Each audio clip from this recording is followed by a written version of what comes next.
Queridos hermanos y amigos, shalom para todos y para todas. Deseamos que el Eterno les guarde y les bendiga a cada uno de ustedes, al junto de toda su familia. Como siempre, le damos la bienvenida a nuestro canal Conozca la Verdad, deseando poder ser de bendición para usted. Y recordarle que si usted no se ha suscrito a nuestro canal, suscríbase. Si le gustan nuestros estudios, dele like. Si desea dejarnos un comentario, ahí mismo donde dice suscribirse, luego que usted le da a suscribirse, ahí cerquita tiene una campanita de notificaciones. Usted activa esa campanita de notificaciones y tan pronto nosotros estemos publicando en nuestro canal nuestros estudios, automáticamente a usted le van a llegar.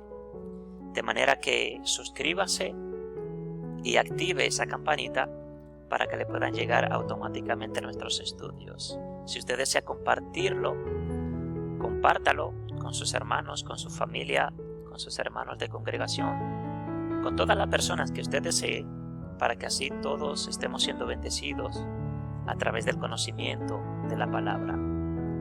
Como usted puede ver en su pantalla, vamos a hablar un poco acerca de Salomón. Salomón no fue el rey más sabio. Se tiene por entendido a través de la Biblia, y así se ha creído durante muchos años, hablando específicamente del cristianismo y del catolicismo y todas las denominaciones que le componen. Se cree que Salomón fue el hombre más sabio de la historia.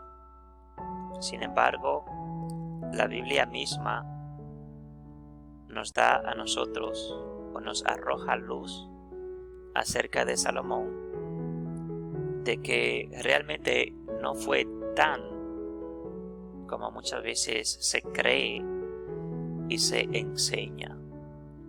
Es por esto que nosotros queremos hablar sin la intención de quitarle mérito a Salomón, sin intención alguna de quitarle mérito a su fama. Lo que queremos simplemente es limitarnos a mostrar lo que la Biblia misma muestra acerca de este gran hombre o este gran rey. Por ejemplo, dentro de la creencia tradicional, obviamente, como ya hemos dicho, se cree que Salomón fue el hombre más sabio de la historia. También conocemos a Salomón como el hombre o el rey que construyó templo a Yahvé o a Jehová. Por ende, también se cree que Salomón fue un hombre muy temeroso de Jehová o de Yahvé. Sin embargo, hay algunos detalles que, como ya hemos dicho, queremos aclarar aquí, presentárselo de una manera sencilla para que usted lo pueda entender. A lo mejor quizás usted lo lee pero no lo asimila, como por ejemplo, aparte de que fue un hombre que se pervirtió bastante, se apartó bastante del camino del Eterno. La Biblia dice que tuvo 1000 mujeres. Imagínese usted qué hombre tan sabio podría ser ese, de tener 1000 mujeres. ¿Cree usted que eso podría ser fruto de la sabiduría? Y más de una sabiduría que fue Dios quien se la dio, como dice la Biblia. De igual manera, en segundo lugar, la Biblia también habla de algo muy importante que usted quizás lo lee, pero no se detiene a analizarlo. La Biblia dice claramente que Salomón construyó templo a Jehová y tiene de hecho las medidas. Y que durante la construcción de ese templo, Salomón duró 7 años construyendo templo a Jehová. 7 años. Pero la Biblia dice más luego que Salomón, dentro de las casas y demás cosas que construyó para él, para sus mujeres. En una ocasión la Biblia registra que Salomón construyó una casa para él. Y esa casa que él construyó para él fue mucho más grande que la casa que él construyó para Jehová. Dice la Biblia claramente que duró 13 años construyendo esa casa. Mire, Salomón,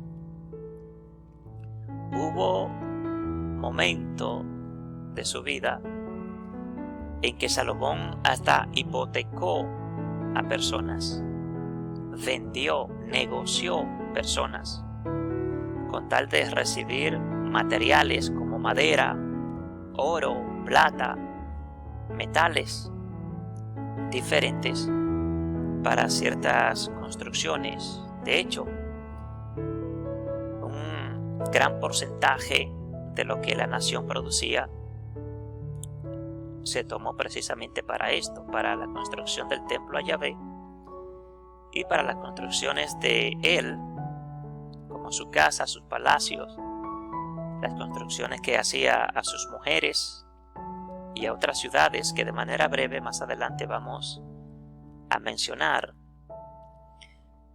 Para hablar de Salomón, obviamente vamos a hablar de la parte final de David, aprovechando el tiempo, tratando de ser breve. La Biblia dice en Primera de Reyes, capítulo 1, versículo 28 al 30, entonces el rey David respondió y dijo, llamadme a Betsabé, y ella entró en la presencia del rey y se puso delante del rey, y el rey juró, diciendo, vive Jehová, que ha redimido mi alma de toda angustia, que como yo te he jurado por parte de Jehová Dios de Israel, diciendo, tu hijo Salomón reinará después de mí, y él se sentará en mi trono en lugar mío, y así lo haré hoy. Eso fue una promesa de David a Betsabé. Betsabé, si usted recuerda, era la esposa de Urías Eteo, uno de los hombres de confianza de David. Betsabé era la esposa de Urías.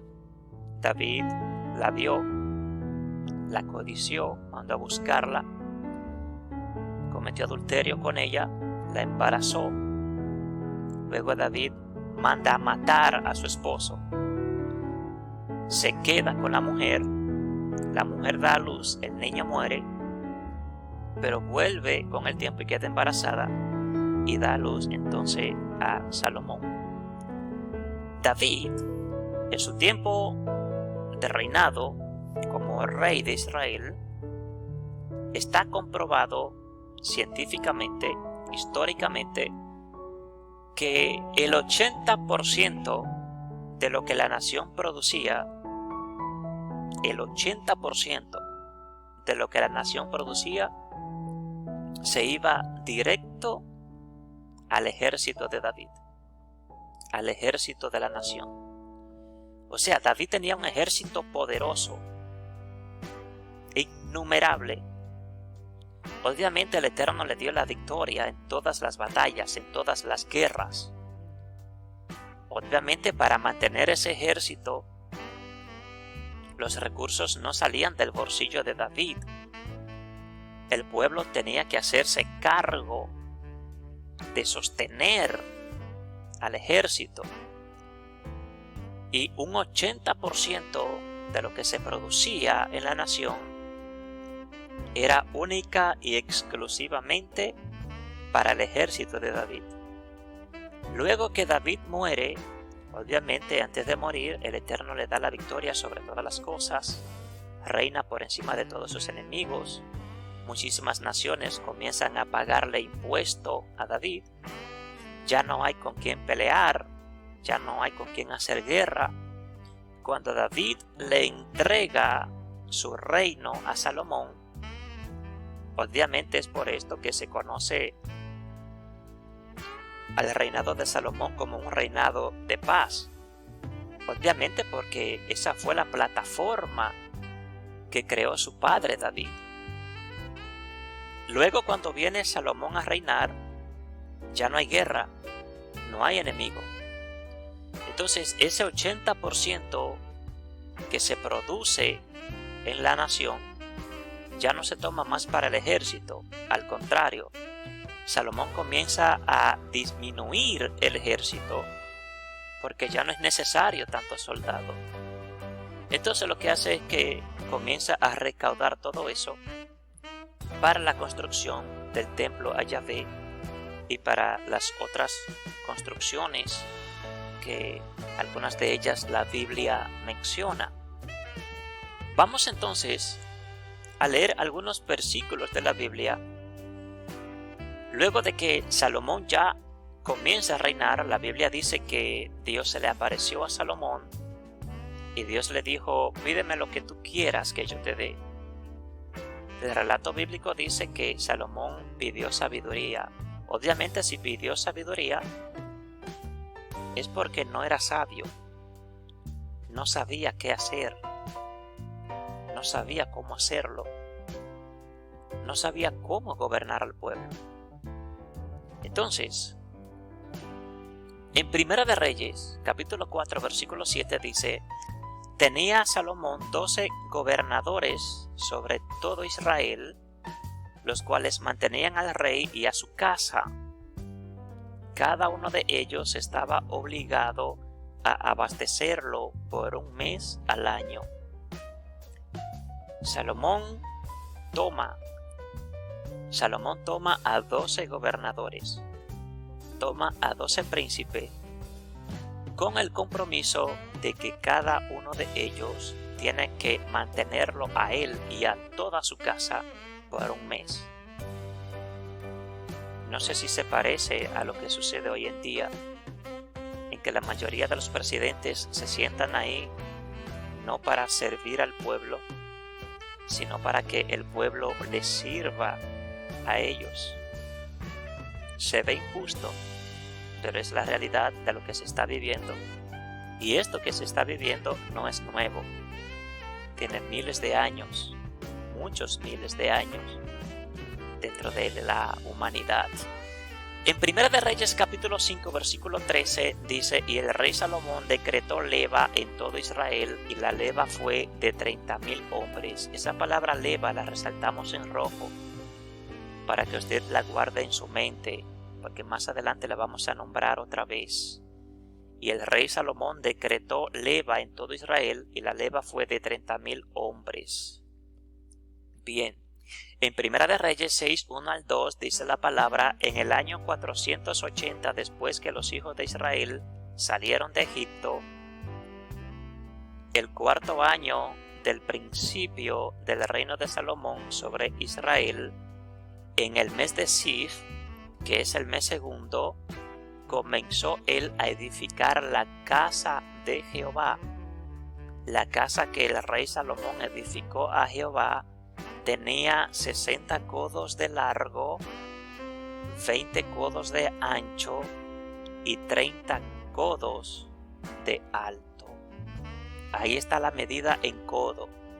Vamos entonces a transformar la medida de codos a metros, que es lo que normalmente conocemos hoy.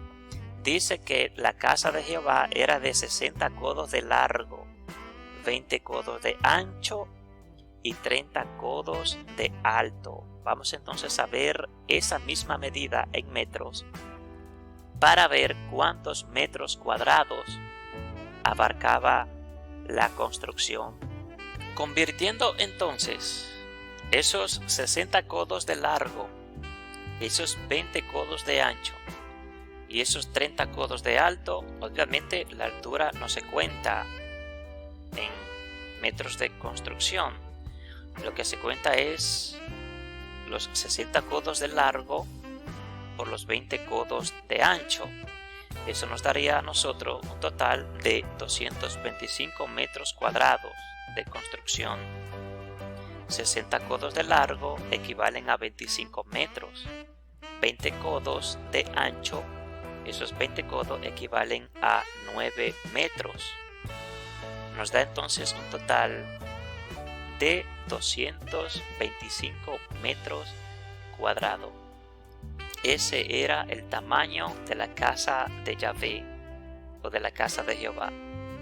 Equivaldría hoy en día prácticamente, podríamos decir, a una casa de más o menos unas 3 o 4 habitaciones. O sea que realmente no era tan grande la casa de Jehová. Y hay un dato muy importante en cuanto a la construcción de la casa de Yahvé o la construcción de este templo. ¿Cuál es el dato? El dato es que arqueológicamente, científicamente, no se ha podido comprobar si fue real la construcción de esta casa que la Biblia menciona.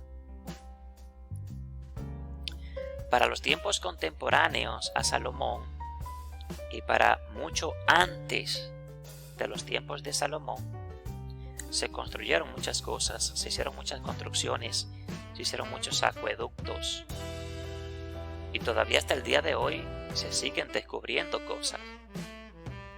Y todo lo que está allí alrededor del lugar específico donde el relato bíblico menciona que fue construida la casa a Yahvé, hasta el día de hoy no se ha podido comprobar la construcción de este templo.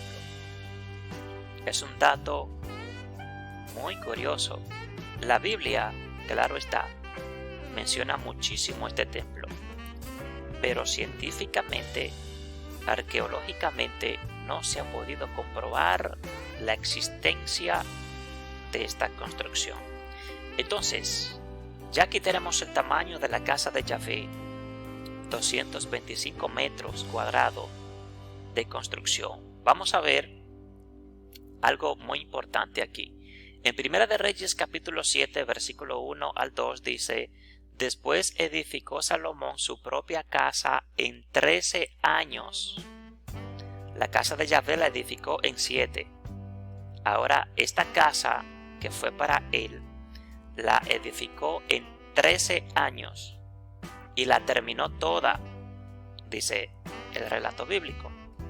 Asimismo edificó la casa del bosque del Líbano, la cual tenía 100 codos de longitud, 50 codos de anchura y 30 codos de altura, sobre 4 hileras de columnas de cedro, con vigas de cedro sobre las columnas. Mire la letra que está en rojo. Dice: edificó la casa del bosque del Líbano, la cual tenía 100 codos. ¿Cuántos codos tenía? 100. La de Jehová tenía ¿cuánto? 60. Esta tiene 100. 100 codos de longitud y 50 codos de anchura.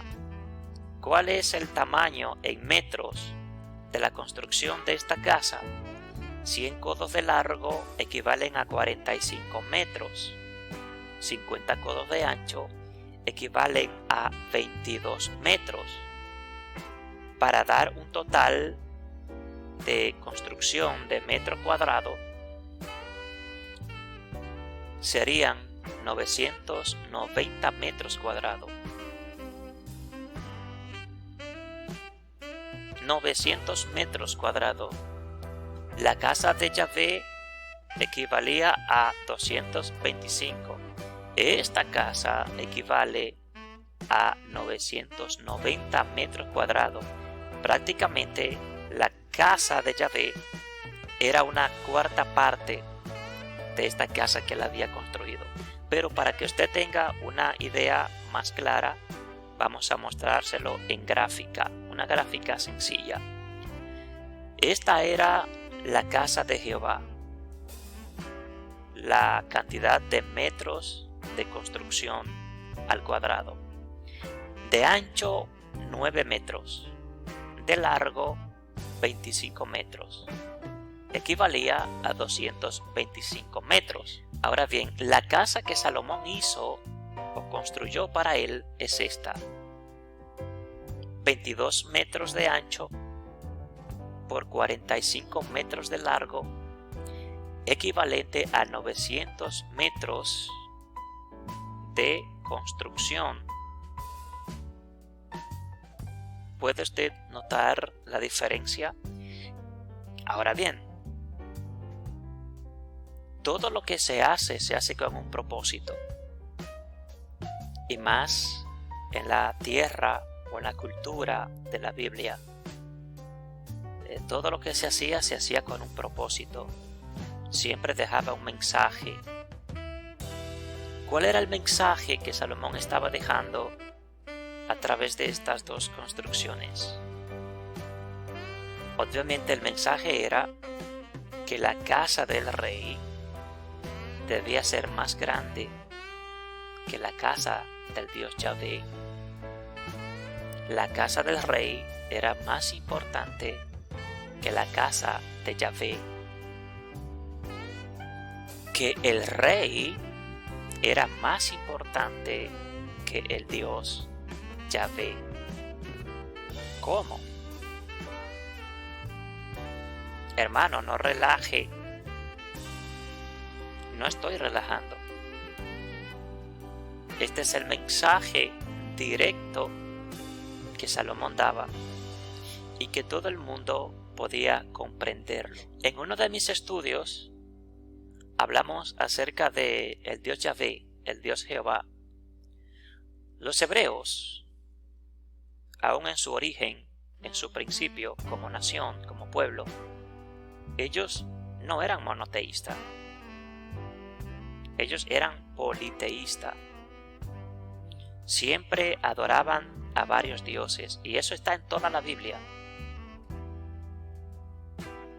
Ahora, la diferencia era que aunque ellos tenían varios dioses, también tenían al Dios Yahvé. Y una de las características del Dios Yahvé, o una de la forma en cómo ellos veían al Dios Yahvé o al Dios Jehová, es que Yahvé o Jehová era un Dios del desierto. Por lo tanto, por eso es que se le llama el Dios de la guerra. El Dios Yahvé o el Dios Jehová, ellos lo tenían como el Dios de la guerra. Si no, analice los salmos de David. Por eso es que hasta el día de hoy, Yahvé, Jehová, ¿cómo es que se conoce? Jehová o Yahvé Sebaot, el Dios de la guerra o el Dios de los escuadrones de Israel.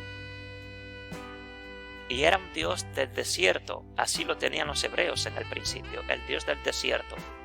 Pero ellos adoraban a otros dioses. Adoraban a Baal,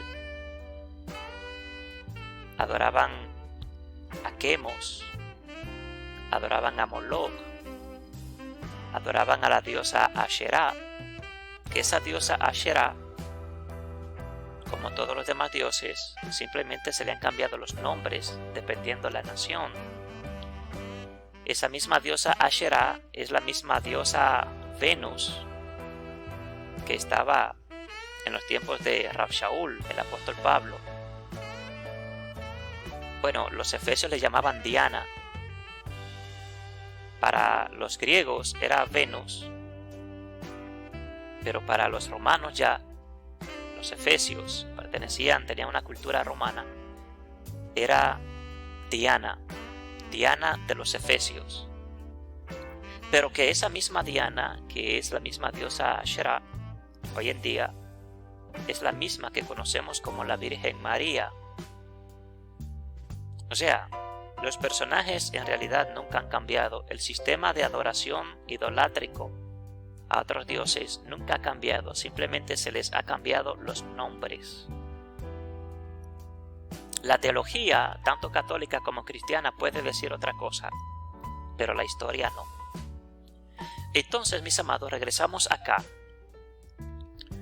Mire, en Primera de Reyes, capítulo 9, versículo 15, 17, 18, dice, esta es la razón de la leva. ¿Se acuerda que dijimos que guardara en su mente la palabra leva? ¿Por qué? Porque dice, esta es la razón de la leva que el rey Salomón impuso para edificar la casa de Jehová y su propia casa, y Milo o Miló, y el muro de Jerusalén, y Azor, Megiddo y Geser.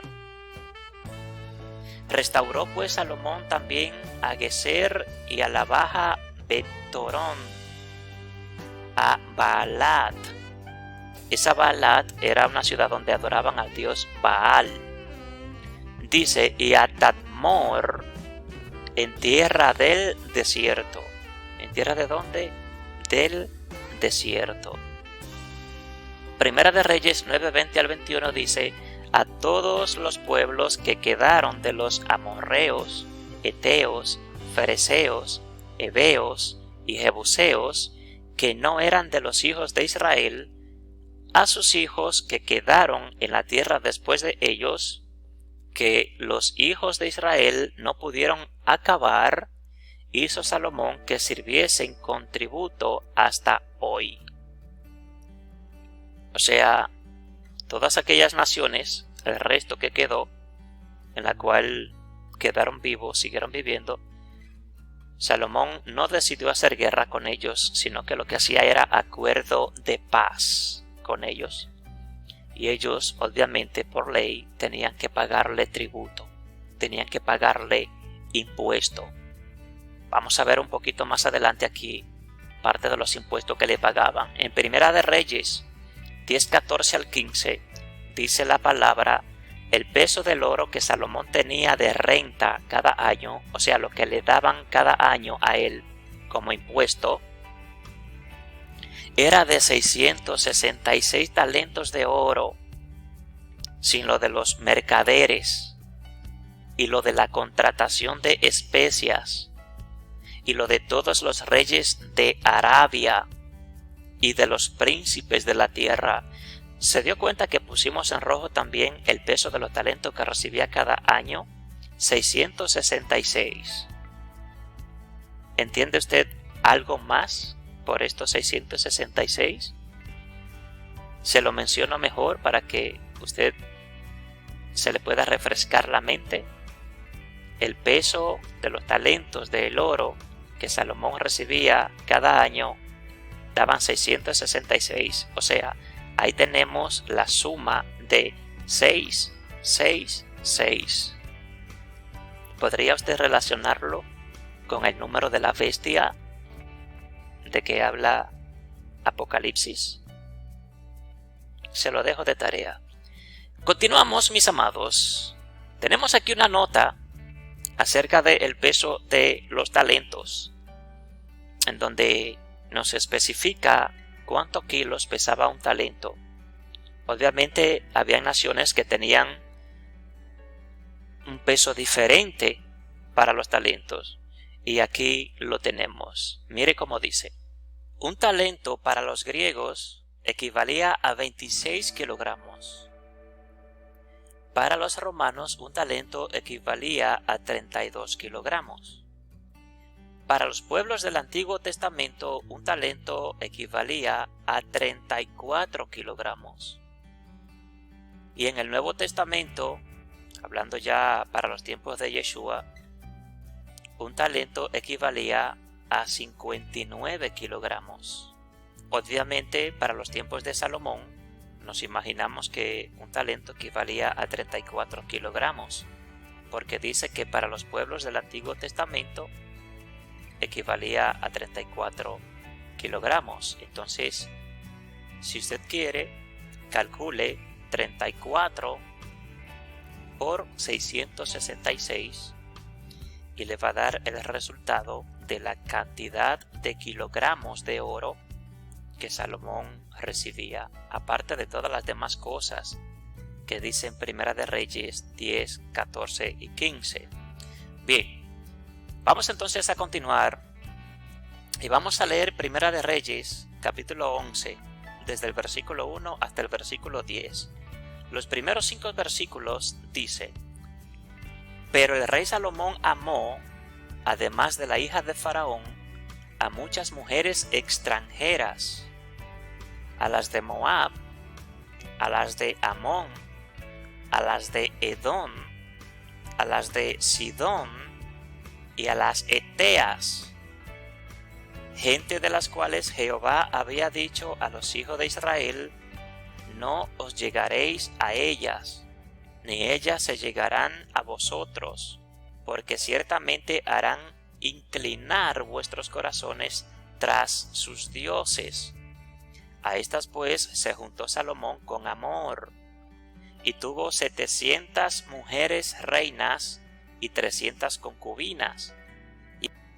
Y sus mujeres desviaron su corazón, y cuando Salomón era ya viejo, sus mujeres inclinaron su corazón tras dioses ajenos, y su corazón no era perfecto con Jehová su Dios, como el corazón de su padre David, porque Salomón siguió a Astoret, diosa de los sidonios, y a Milcón, ídolo abominable de los amonitas. Mire que pusimos todos estos nombres o palabras aquí en rojo.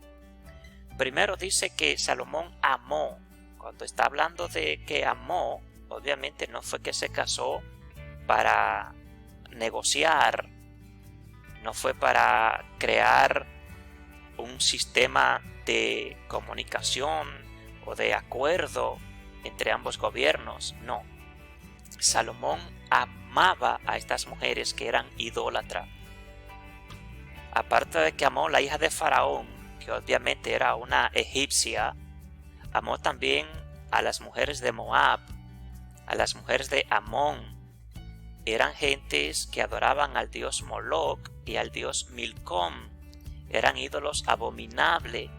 Eran personas que quemaban, que sacrificaban sus hijos a estos dioses, por la cual Salomón también lo hacía. Salomón también sacrificaba hijos de estas mujeres que él tenía con estas mujeres a esos dioses. Amó también a las mujeres de Edom. Cuando hablamos de Edom, estamos hablando de Esaf. Esaf es a quien usted conoce como Esaú, enemigo acérrimo del pueblo de Israel. Amó también a las mujeres de Sidón. Amó a las Eteas, mujeres que Dios le había dicho: no os llegaréis a ella. Cuando Dios le dice no os llegaréis a ella, lo que le está queriendo decir es: no tengan sexo con ellas, no tengan relaciones sexuales con ella. Eso es un eufemismo para hablar de sexo. Dice también en el versículo 5: porque Salomón siguió a Astoret. Astoret es la diosa que hablamos hace un ratito de Asherat. También se le llamó Astarte, también se le llamó Astarot, también se le llamó Asherá, también se le llamó Venus, también se le llamó Diana, y hoy en día la conocemos como la Virgen María. Dice diosa de los sidonios, y a Milcom, ídolo abominable. Esa palabra abominable la vamos a ver aquí ahora un poquito más adelante. Continúa el versículo 6, 7 y demás hasta el 10. Dice: e hizo Salomón lo malo ante los ojos de Jehová, y no siguió cumplidamente a Jehová como David su padre. Entonces edificó Salomón un lugar alto a Quemos, o a Quemos, ídolo abominable. Esa palabra abominable en hebreo es toevá. Dice: ídolo abominable de Moab, en el monte que está enfrente de Jerusalén, o sea, frente a frente de Jerusalén, cara a cara con Jerusalén. ¿Qué había en Jerusalén? El templo de Yahvé, donde se adoraba a Yahvé. Ídolo abominable de Moab, en el monte que está enfrente de Jerusalén. Y a Moloc, ídolo abominable de los hijos de Amón. Entonces, como decíamos, esa palabra abominable, que en hebreo es toevá, lo que quiere decir literalmente es que sacrificaban sus hijos. Continúa el versículo 8 y dice: Así hizo para todas sus mujeres extranjeras, las cuales quemaban incienso y ofrecían sacrificios a sus dioses. Cuando habla de que hacían sacrificios a sus dioses, era que quemaban sus hijos. Usted preguntaría, ¿pero cómo es posible? ¿Los israelitas lo hacían? Claro que sí. Cuando Yahvé le prohíbe a ellos quemar sus hijos, es porque obviamente lo hacían. No se puede prohibir algo si no se hace. Dice el versículo 9, y se enojó Jehová contra Salomón por cuanto su corazón se había apartado de Jehová Dios de Israel, que se le había aparecido 2 veces. Y le había mandado acerca de esto que no siguiese a dioses ajenos, mas él no guardó lo que le mandó Jehová. ¿Se imagina usted? ¿Cree usted que fue tan sabio Salomón? ¿Cree usted que fue tan temeroso de Yahvé? La Biblia misma es la que lo está diciendo. Mire acá, Primera de Reyes, capítulo 12, versículos 3 y 4, ya luego del reinado de Salomón, perverso, queda un hijo de él, también perverso, llamado Roboam, y mire lo que dice la Biblia, Primera de Reyes 12, versículos 3 y 4. Vino pues Jeroboam, que era otro, no Roboam, sino Jeroboam, quien indujo al pueblo a idolatrar también, porque después hizo 2 becerros de oro, y lo hizo precisamente porque en el templo de Jerusalén, donde se adoraba a Yahvé, también tenían un becerro de oro. Pero esto es otro tema. Dice, vino pues Jeroboam y toda la congregación de Israel, y hablaron a Roboam, diciendo, tu padre agravó nuestro yugo, mas ahora disminuye tú algo de la dura servidumbre de tu padre y del yugo pesado que puso sobre nosotros, y te serviremos. En otras palabras, ya cuando muere Salomón, queda su hijo Roboam. Este hombre, Jeroboam, que era un líder también en el pueblo, se reúnen una gran multitud de los sabios y van donde Roboam y le dicen, aliviánanos la carga que tu padre Salomón nos impuso. Están hablando respecto a los impuestos, la cantidad de impuestos que nosotros pagamos. Si tú reduces los impuestos al pueblo, nosotros te vamos a servir para siempre. El pueblo se va a mantener en paz, todos vamos a estar bien y tu reinado va a durar. Pero Roboam, siendo necio, la Biblia dice que buscó el consejo de unos jóvenes. Obviamente no es que eran jóvenes, eran personas adultas. Cuando habla de jóvenes, lo dice porque eran personas no maduras, no eran personas de respeto, eran perversos también. Y la historia dice que Roboam le hizo caso a los jóvenes y no a estos sabios, no a los ancianos de Israel. Por eso es entonces que después que esto sucede, vemos aquí en Primera de Reyes 12, versículos 10 y 11, ya para terminar, dice, entonces los jóvenes que se habían criado con él le respondieron, diciendo, esto fue cuando él fue y pidió consejo, así hablarás a este pueblo que te ha dicho estas palabras, tu padre agravó nuestro yugo, mas tú disminúyenos algo. Así les hablarás, el menor dedo de los míos es más grueso que los lomos de mi padre. Ahora pues, mi padre os cargó de pesado yugo, mas yo añadiré a vuestro yugo. Mi padre os castigó con azotes, mas yo os castigaré con escorpiones. Esto fue Roboam, el hijo de Salomón. Mire que yo puse en rojo la palabra servidumbre, la palabra yugo y la palabra el menor dedo. La palabra servidumbre obviamente se está refiriendo a una semi-esclavitud. Salomón esclavizó literalmente al pueblo.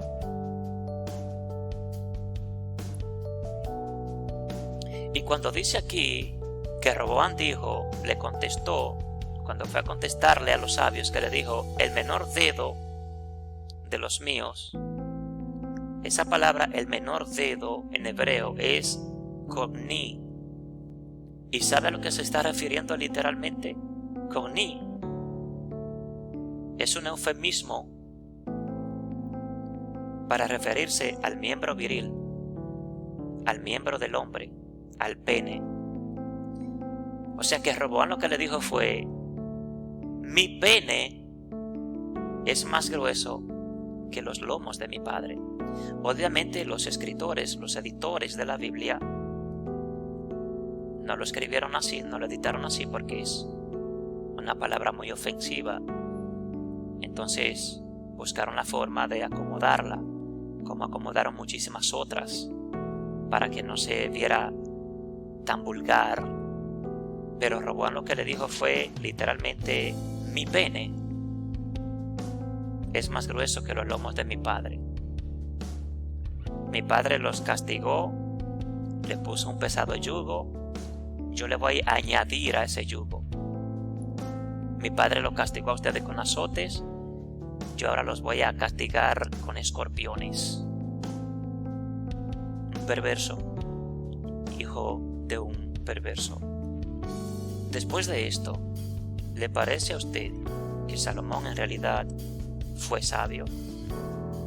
¿Le parece a usted que Salomón fue justo, como los relatos bíblicos lo presentan? La Biblia no está escrita cronológicamente.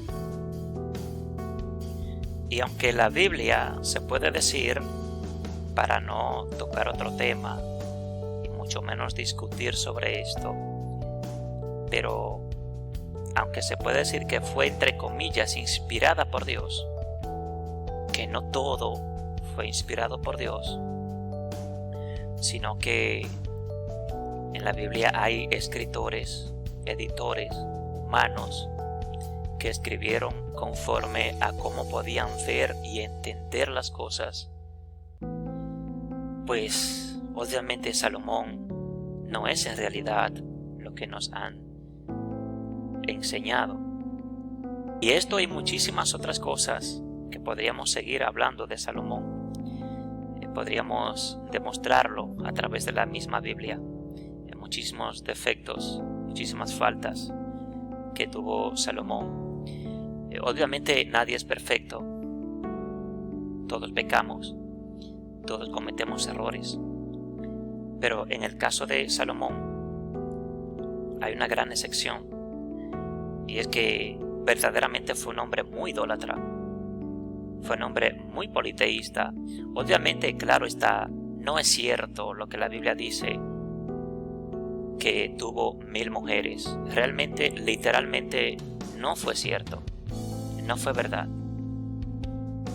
La Biblia muchas veces habla de cosas y menciona numerologías para dar a entender un mensaje. Y no se puede entender o interpretar literalmente. Pero Salomón realmente fue muy desobediente. De hecho, su reinado duró poco, porque luego que él muere queda su hijo Roboam, y precisamente en el reinado de Roboam es cuando entonces el reino se divide, y ahí es donde ya entra la historia de que 10 tribus de las 12 se separan, solo quedan 2 tribus, y a partir de ahí es cuando comenzamos a conocer la historia que Yeshua mismo tanto hacía referencia como a la oveja perdida, a la moneda perdida, que vino a buscar y a salvar lo que se había perdido, etcétera, etcétera. Así es, mis amados, que hasta aquí hemos llegado con este corto estudio. Deseamos que haya sido de bendición para usted. Recordándole siempre que si no se ha suscrito a nuestro canal, suscríbase. y active la campanita de notificaciones para que le lleguen automáticamente nuestros estudios. Si desea compartirlo, compártalo con toda la persona que usted desee. Ayúdenos a llevar la verdad, puesto que en estos tiempos no podemos reunirnos, no podemos congregarnos de manera formal como lo hacíamos antes. Pues usemos la internet para cosas positivas, y siempre y cuando se trate de el conocimiento de la palabra del Eterno, creo que no debemos limitarnos. Así es que ayúdenos a llevar esta verdad y suscríbase a nuestro canal. Así es que gracias por su tiempo. Deseamos que el Eterno le guarde, que el Eterno le bendiga, y deseamos pronto vernos otra vez por su canal Conozca la Verdad. Así es que hasta pronto. Shalom.